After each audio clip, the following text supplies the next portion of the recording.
ଏହା ତୁମେ କାହିଁକି କରିଥାଅ? ତୁମେ ନିଜକୁ ଅନ୍ୟ ସହିତ ତୁଳନା କାହିଁକି କରିଥାଅ?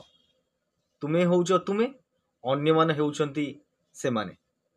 ସେଥିପାଇଁ ନିଜ ଭିତରେ ଯେଉଁ ଦକ୍ଷତା ଅଛି, ଯେଉଁ କରିବାର ଶକ୍ତି ଅଛି, ତାହା ଅନ୍ୟ ଭିତରେ ନାହିଁ। ତୁମର କରିବାର କାର୍ଯ୍ୟ ଅଲଗା ପ୍ରକାର, ତୁମର ଆଇଡ଼ିଆ ଅଲଗା ପ୍ରକାର, ତୁମର ପରିଶ୍ରମ କରିବାର ଆଇଡ଼ିଆ ଗୁଡ଼ିକ ନିଶ୍ଚିତ ଭାବରେ ଅନ୍ୟମାନଙ୍କ ଠାରୁ ଅଲଗା ଅଛି। ତାହେଲେ ତୁମେ କାହିଁକି ଅନ୍ୟମାନଙ୍କ ସହିତ କମ୍ପେୟାର କରୁଛ? ତୁମେ ନିଆରା, ତୁମେ ସ୍ୱତନ୍ତ୍ର। ସେଥିପାଇଁ ତୁମେ ନିଜ ଉପରେ ବିଶ୍ୱାସ ରଖ, ଦୃଢ଼ ସଂକଳ୍ପ ନିଅ ଏବଂ ଅନ୍ୟମାନଙ୍କ ଉପରେ ଏତେ ବି ନିର୍ଭର କରନି।